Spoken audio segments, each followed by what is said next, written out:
Bienvenue chez moi. Alors je voulais consacrer cette dernière émission Politeia à une analyse succincte du scrutin qui s'est tenu le week-end dernier, l'élection présidentielle. Alors il y a beaucoup de choses à dire, je vais essayer d'être bref. Bon, j'ai pas préparé énormément de choses, parce que j'ai passé le week-end à faire la fête.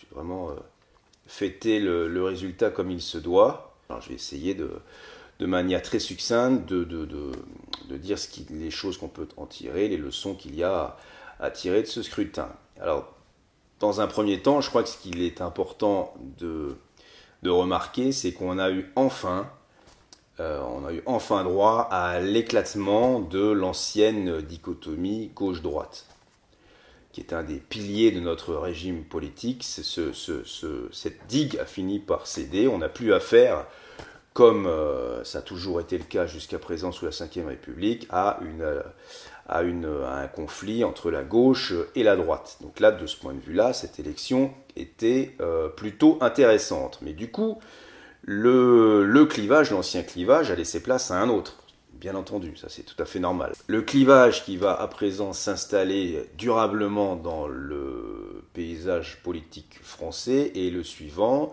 D'un côté, le local, le national, le solide, le tangible, et de l'autre, le mondial, beaucoup plus liquide, beaucoup plus extensible. Le local est soucieux de son être et des moyens de le faire exister.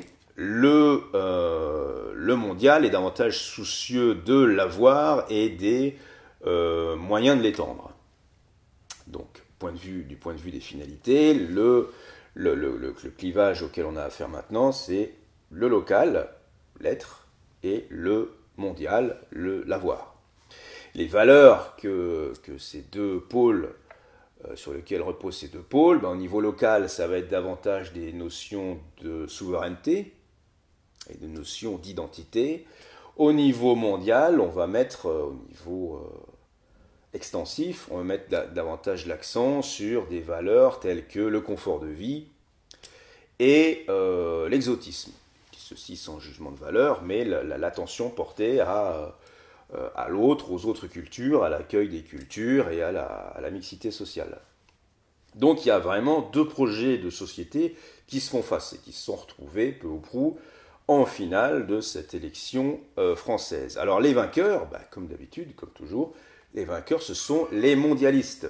Alors, peut-être parce qu'ils sont encore les plus nombreux, mais surtout parce qu'ils bénéficient, il faut bien le dire, de tous les médias. Tous les médias officiels sont pro-mondialistes et très réticents à offrir des tribunes aux gens à la marge, aux gens qui sont, de ce point de vue-là, des dissidents, des gens qui sont du local et qu'on va faire passer pour des gens repliés sur eux-mêmes. Donc la victoire des mondialistes. Quel est leur projet de société ? En quelques mots, ça tient en ceci, c'est faire de la planète, à terme, un immense village globalisé, un village sans frontières, un village sans identité collective, et où finalement ne prévaudrait que les goûts des individus, leurs aspirations, les aspirations qui leur sont propres, la liberté de chacun d'être ce qu'il veut, quand il veut, où il veut, la liberté de commercer, d'entreprendre, et finalement, c'est très important de signaler, la disparition, la dissolution du politique, dans une gestion beaucoup plus managériale des populations, beaucoup plus marchande, économique. C'est ça aussi le projet de société, il faut bien l'avoir à l'esprit. Et donc dans ce monde, l'identité collective, au sens d'une culture de groupe, n'a plus lieu d'être et sommet de disparaître, de se fondre dans le grand tout. Et de la même manière, donc plus d'identité, plus de souveraineté non plus. Les deux sont corrélés l'une à l'autre. Plus de souveraineté, au sens où je l'ai dit, c'est la dissolution de la politique. Politique, polis, la cité, la politique est quelque chose d'ancré. Le démos, c'est quelque chose d'enraciné. Plus de démos, plus de kratos, plus de politique, plus de démocratie. on gagne autre chose. On va gagner, je le disais, en confort de vie, en croissance économique. Voilà, tout ça c'était inclus dans le projet de Macron, mais au niveau démocratique, au niveau de la remise en cause de nos institutions, il n'y avait rien de tel dans les principaux partis de pouvoir, c'est-à-dire Hamon, Macron, Fillon. Chez ces gens-là, il n'y avait aucune espèce de volonté d'amender les institutions, à part le 49.3 d'Hamon, mais c'est de la com, c'est un coup marketing, hein, rien que le nom, c'est un coup marketing. Donc, dissolution des identités, dissolution du collectif, dissolution de la souveraineté, dissolution de la politique. Tout ça est inclus dans le projet mondialiste qui vient d'emporter une grande victoire par le biais d'Emmanuel Macron. Alors, comment y est-il parvenu? Je pense, moi, que c'est un avis personnel, je pense que le régime que nous connaissons, en gros depuis 150 ans, est arrivé à son terme. Tous les régimes meurent à un moment ou à un autre, la monarchie en a fait les frais, notre régime n'est plus pérenne, il est à bout de souffle, notamment parce qu'il relègue la politique, et sans la politique, qui est le nerf du régime, le régime se meurt. Et les gens se désintéressent massivement de la politique. Qu'ont fait les principaux partis au pouvoir? Ils se sont dit, on va inventer un troisième tour à l'américaine. On va instituer des primaires pour intéresser, façon un petit peu Star Academy, intéresser les gens à la politique. Et ce troisième tour, cette introduction de la primaire en politique en France, s'est retournée contre le système. Le système attendait bien sûr à droite Juppé et à gauche Valls, qui était une fausse alternative, les deux étant totalement des pions du courant mondialiste. Et ça s'est retourné contre eux, puisque Juppé a été éjecté, Valls aussi. Et on a préféré, à Valls, on a préféré Hamon, qui était un suicide pour le Parti socialiste, puisqu'il n'y a aucun... que ce monsieur n'a, il faut bien le dire, aucun charisme. Il n'avait aucune expérience. Et puis à droite, on lui a préféré Fillon. Et là, on s'est dit, véritablement, souvenez-vous, en novembre, en décembre, que Fillon allait l'emporter. C'était déjà lui, on avait déjà notre président. Parce que en face, il allait avoir Marine Le Pen, et tous les candidats rêvaient d'avoir en face d'eux Marine Le Pen, parce qu'avec Marine Le Pen, il suffit de passer pendant une semaine des films sur la Seconde Guerre mondiale, et ça passe comme une lettre à la poste. Les Français sont comme ça, on ne la fera pas. Donc, Hamon à gauche, et Fillon à droite. Et donc, exit Hollande. Hollande ne pouvait plus se présenter, parce que, il avait un record historique d'impopularité. On n'a jamais vu ça dans l'histoire de France, c'est incroyable. Valls s'est présenté, il a été éjecté. Juppé éjecté. Sarkozy, on a déjà donné, merci beaucoup, il a été éjecté. Et puis, donc, resté en lice, Valls et Hamon. Et en face d'eux, les partis dissidents ou les petits partis. Et puis, le régime, si vous voulez gratter le régime, vous trouvez le système, c'est-à-dire l'économie de marché qui se sert du gouvernement représentatif pour faire des individus que nous sommes de simples producteurs-consommateurs, sans frontières, hors sol. Donc le régime, sentant ces dernières heures venir, a commencé à produire lui-même des anticorps, c'est-à-dire finalement, puisque Juppé n'était pas passé, Valls non plus, Hamon était un peu plus à gauche, Fillon un peu plus à droite, le système s'est dit, on va produire un anticorps. Et il est en train de produire des anticorps un peu partout en Europe pour faire barrage au mouvement populiste. Donc cet anticorps, en France, a pris la forme du mouvement En Marche, qui a été lancé en avril, je crois, 2016, mais il a véritablement pris son élan en septembre, à partir du moment où Macron a démissionné. Et à partir de là, notre président, qui avait le plus de pouvoir parmi les hommes politiques, sachant qu'il n'irait pas, sachant que Valls n'irait pas, il a concentrer ses espoirs sur Macron. Et à partir de là, les médias en particulier, leur candidat, l'élection était faite, était pliée, pour eux, ils avaient leur candidat. C'était le candidat de la mondialisation, point barre, auquel il fallait bien sûr opposer un candidat un peu fantoche, un candidat représentant du camp adverse, c'est-à-dire plus gauche, plus droite, puisqu'on ne sait plus bien ce qu'est la gauche et la droite, mais un candidat du giron local, du giron national. Et quoi de mieux que de l'opposer à Marine Le Pen, puisque il suffit d'invoquer le pas de loi, les chemises brunes, les heures sombres, et puis n'importe quel candidat pouvait faire l'affaire face à Le Pen, peut-être même Hamon, imaginez un peu. Donc il fallait, pour le système, il fallait planifier, et c'est depuis des mois, c'était dans les cartons, une finale Macron-Le Pen. Mais pour ça, il fallait écarter non pas Hamon, qui ne sert à rien, mais Fillon. Et Fillon, lui, était un vrai danger pour Macron. Un vrai danger. Face à Macron, je pense que Fillon l'aurait emporté. Et pour l'écarter, puisqu'il était têtu, il ne fallait pas laisser la place, et on a sorti des dossiers. Voilà. Et Fillon le sait très bien. C'est très bien, sûrement, qui a fait le coup. Ça ne l'a pas empêché, au soir du premier tour, de se coucher. Ça en dit long sur le personnage. Mais il savait très bien. Tout a été commandité pour abattre Fillon. Et les Français ont marché, ils marchent dans tout. C'est pas compliqué. Et donc, Fillon a été abattu, restait plus que Macron face à Le Pen. Voilà. Où j'en suis, moi? Où j'en suis? Donc Macron a tout de suite plu, puisque d'une part, il est jeune, d'autre part, il vient de la société civile quand même, parce qu'il a travaillé, il n'a pas fait que homme politique toute sa vie, il a travaillé, c'est un nouveau venu, un nouveau visage, et on le disait, capable de rassembler aussi bien à gauche qu'à droite.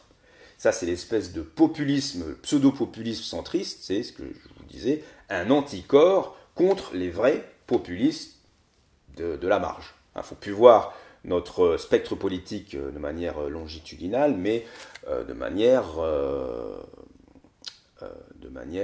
faut voir un disque. Vous voyez, en son centre, Macron, et aux extrêmes, tout ce qui est ce qu'on rejette dans les extrêmes, c'est-à-dire tout ce qui est pour le local et non pas pour le mondial. Pour la singularité des peuples et des cultures, et non pas pour la globalisation, le village global. Donc, Macron l'a emporté, et à ses côtés, le PS n'existe plus, et les Républicains sont en passe d'imploser. On verra ce qui se passe aux législatives. Mais voilà en gros ce qui s'est passé. Tout le monde à peu près le sait. Tout le monde sait que Hollande ne pouvant pas se présenter, ceux qui ne l'ont pas compris, il est temps de se réveiller, parce que si vous avez en plus voté pour Macron, si Hollande ne pouvant pas se présenter, il a poussé Macron, il a donné de l'élan, il a donné ce qu'il pouvait, et comme il l'a dit dimanche dernier, ou lundi, il serait constamment à ses côtés. Voilà. Donc, triomphe du mondialisme. Et les vrais ennemis du mondialisme, ce sont les partis alternatifs ou les petits partis. Ceux qui veulent sortir de la zone euro, de choses comme ça, c'est-à-dire ceux qui font vraiment peur à la bourse.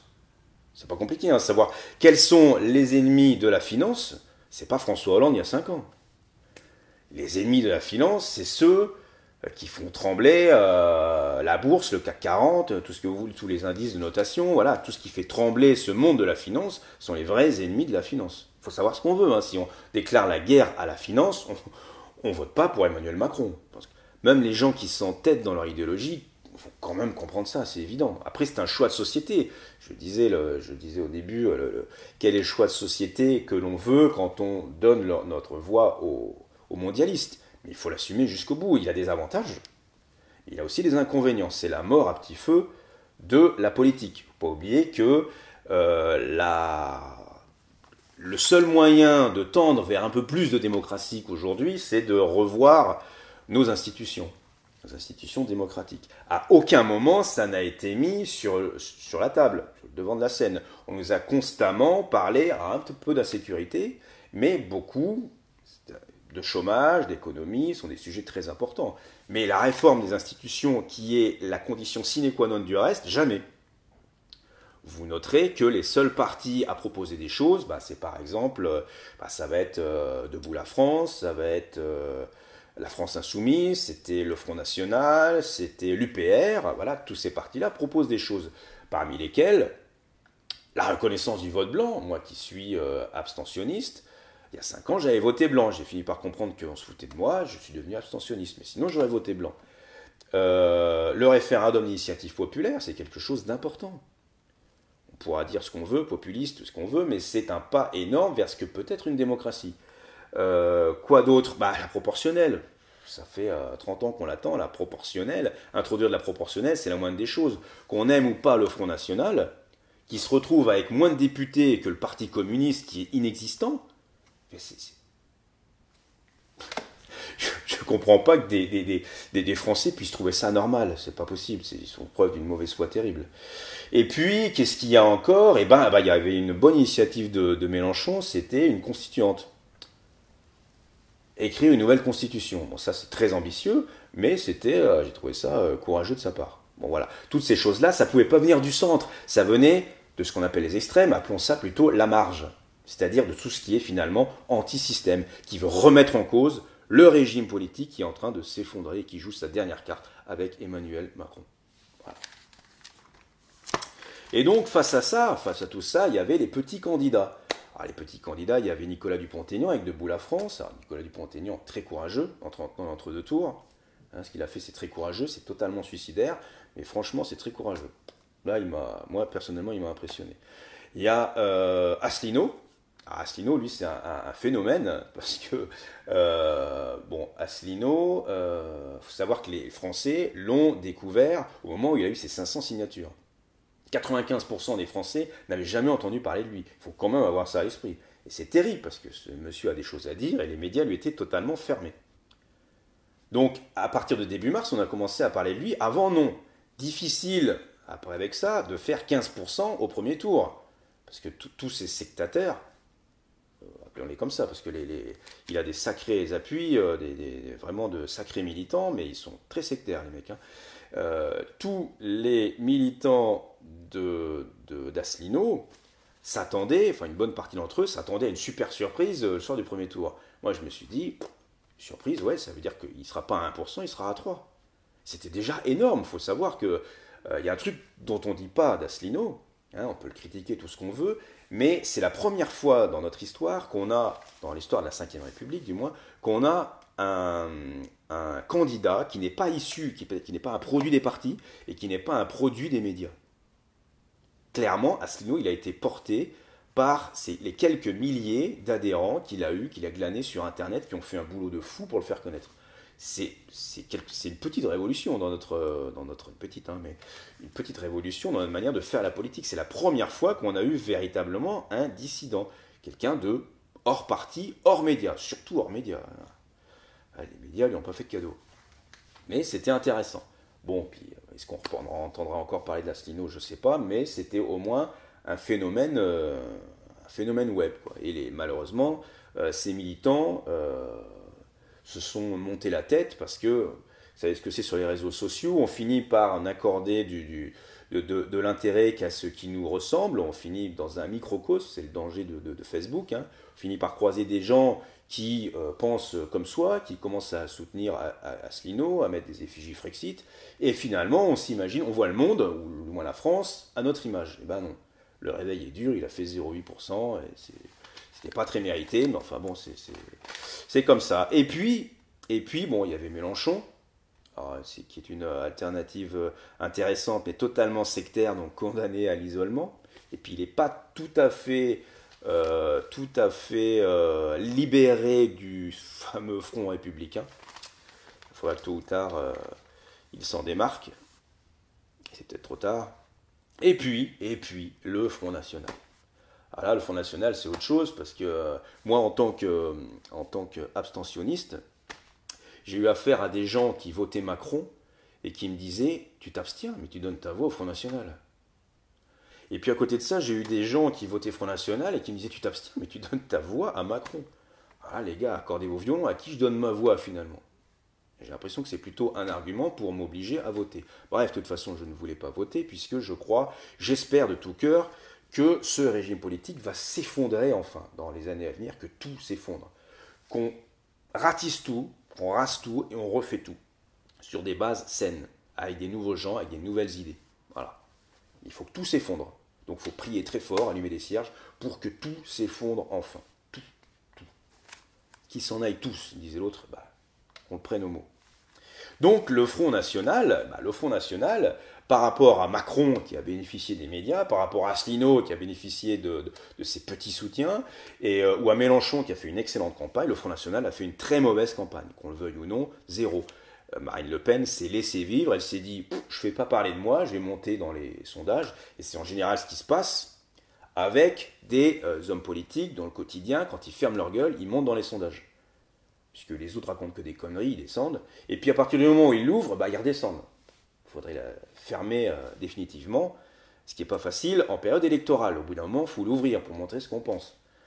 Et puis, c'est pas ce qu'a fait Marine Le Pen. Marine Le Pen a fait une très mauvaise campagne, doublée d'un très mauvais débat dans l'entre-deux tours. Personnellement, j'ai trouvé vraiment nul. J'avais presque envie de voter Macron, c'était incroyable. Elle était nulle. Constamment, avec constamment, bon, on l'a dit dans l'invective, mais constamment à n'exister que dans la confrontation avec l'autre. Quand elle a eu sa carte blanche, et Emmanuel Macron a bien fait de lui faire remarquer, elle a eu une carte blanche, c'était le moment de sortir ce que les médias ne voulaient pas mettre sur la table, c'est-à-dire la réforme des institutions démocratiques. En particulier le référendum d'initiative populaire. Expliquer aux gens ce que c'est, ce que ça permet de faire. C'est le soubassement de tout, la politique. Eh ben non, elle a préféré encore cracher sur Macron, qui était le fils spirituel, et voilà, elle s'est plantée, et c'est mérité, et tant pis pour elle. Voilà. Et je pense qu'il y a une limite, là, elle a atteint une limite, je ne sais pas si c'est une limite intellectuelle, peut-être, c'est dur ce que je dis, mais c'est peut-être ça. Pour moi, le Front National est mort, il doit mourir, il faut le laisser mourir, avec la famille Le Pen, et passer à autre chose, c'est certain. Même avec un coup marketing, comme on fait dans les autres partis, c'est-à-dire un coup de peinture, et on redonne un autre alliance nationale, ou je ne sais pas quoi, enfin bref, tout ça, c'est voué à se casser la gueule, quoi. Bon, mais que les frontistes se rassurent, ce qui se rassurent, pour moi, ils auraient tout intérêt à se rassurer, parce que je pense que ce mandat était un cadeau empoisonné. Je pense que le président va se planter lamentablement. Et il vaut mieux que ce soit Macron, qui individuellement va rebondir. Et si ça se trouve, dans les mois à venir, les médias vont lâcher Macron, mais vous pouvez être sûr qu'ils auront un autre poulain, hein, c'est sûr, c'est prévu. Un remplaçant qui est prévu si jamais il se plante, de dernière minute. Mais pour ce qui est de Marine Le Pen, elle se serait retrouvée avec tous les médias contre elle. Or, elle n'est pas... tous les médias contre elle. Une partie de la société civile, des gens qui, dans les administrations, auraient saboté les administrations pour rejeter la faute sur le Front National, dire voilà, un mauvais gouvernant. C'est sûr et certain, ce serait arrivé. On vit dans un pays avec encore des mentalités archaïques de ce type-là, totalement staliniens. Et puis, les autres pays se seraient bien occupés d'étouffer la France, à moins que la France réussisse à se joindre à d'autres forces populistes en Europe, mais sinon il aurait été étouffé. Alors face à ça, il aurait fallu vraiment un chef d'État et des cadres, des vrais cadres. C'est pas du tout le cas du Front National. Marine Le Pen a montré ses limites, mais extraordinaires, de manière éclatante, et elle est très peu entourée. Alors des gens sûrement qui ont de très bonnes intentions. Je pense que Philippot, c'est quelqu'un qui est promis un bel avenir, à condition qu'il change de parti. Mais elle a très peu de cadres. Elle est obligée, mais ça, le Front National n'y peut rien. C'est que tout a toujours été cloisonné pour que ce parti ne bénéficie pas ni du talent, ni de l'expérience de certains qui avaient déjà exercé le pouvoir.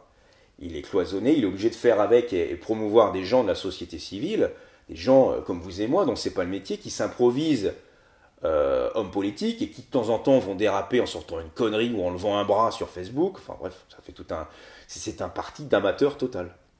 D'amateur, pas que dans le bon sens. Il était incapable de diriger le pays. Je ne veux pas dire par là que du coup c'est une bonne nouvelle que Macron soit élu, mais quand même, il ne fallait pas que ce parti soit mis au pouvoir, parce que s'il se plantait, c'est toute la cause nationale qui en pâtissait. Et c'était une aubaine pour les autres, pour la cause mondialiste, de dire, mais voyez, votre projet de société n'est pas viable. Il s'est planté. Voilà.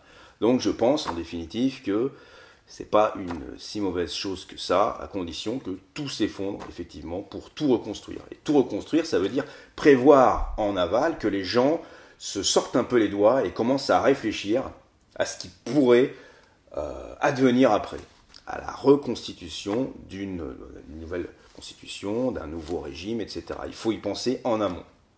Et je finirai là-dessus, ça a été ma démarche, moi, quand j'ai réalisé ces Politeia. Pendant 2 ans, pendant plusieurs mois donc, j'ai fait ceci pour essayer d'alerter sur certaines choses, pour inviter à lire tel ou tel livre intéressant. Bon, je dois dire que je suis en échec parce que je m'attendais à plus d'audience. J'ai perdu, j'ai joué, j'ai perdu. Aujourd'hui, j'arrête les vidéos parce que j'ai d'autres projets personnels plus intéressants. Puis là, on passe vraiment à quelque chose d'autre avec Macron. Il y aura sûrement beaucoup de choses à en dire, mais faire de la philosophie politique, finalement, si les gens n'en veulent pas, ils n'en veulent pas. C'est tout, tant pis. Les gens qui sont intéressés, les 1000 ou 2000 personnes qui me suivaient habituellement, ces gens-là, ça vous me joindre. D'ailleurs, on discute déjà ensemble. J'en rencontre un demain. Voilà, c'est comme ça que ça va se passer. C'est en petit groupe, malheureusement. C'est un groupe que j'ai voulu ouvert, mais qui restera assez fermé. De gens qui ont compris où étaient les priorités, qui ont compris où il fallait se renseigner, ne plus écouter le journal de Pujadas ou ces conneries, et essayer de se renseigner sur Internet. Sur Internet, il y a tout et n'importe quoi. Il faut apprendre à trier, il faut être un minimum cultivé. Et je dois dire que c'est ça, moi, qui m'inquiète dans les années à venir. C'est pas la chute des institutions, parce que la France va rebondir, elle rebondit toujours, il n'y a pas de problème. Je suis pessimiste à court terme, mais optimiste, franchement, à moyen ou long terme. Mais moi, ce qui m'inquiète vraiment, c'est les moutons.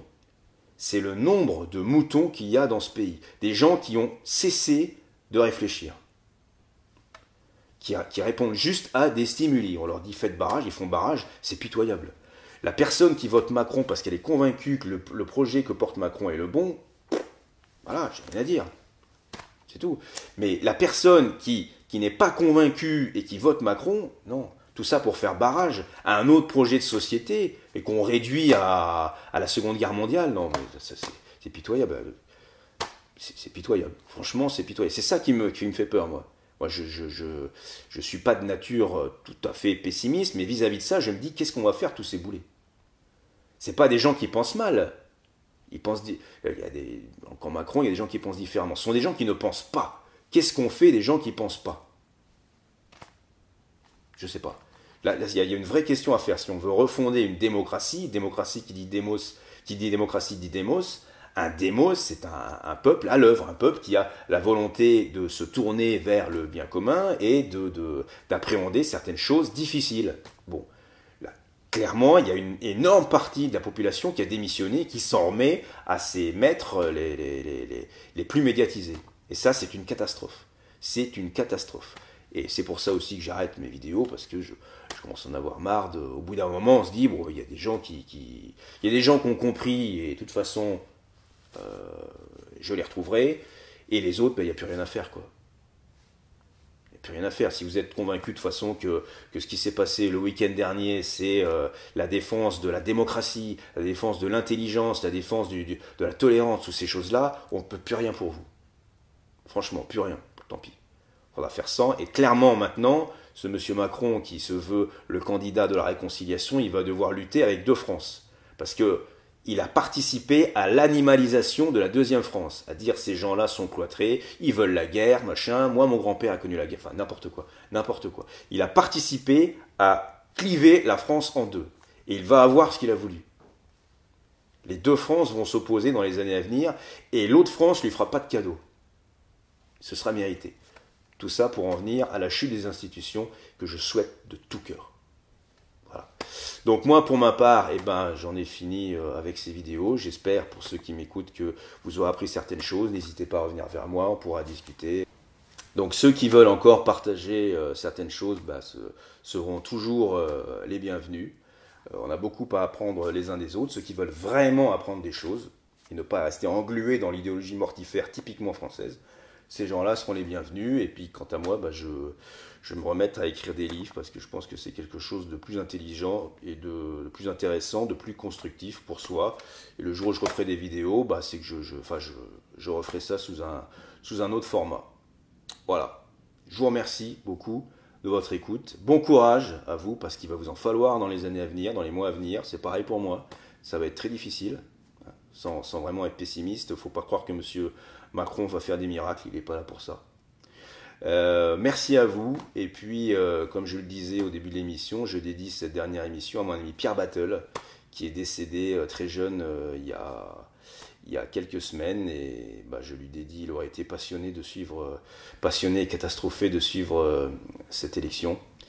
Et je lui dédie cette émission. Merci beaucoup et à une prochaine fois. Rideau.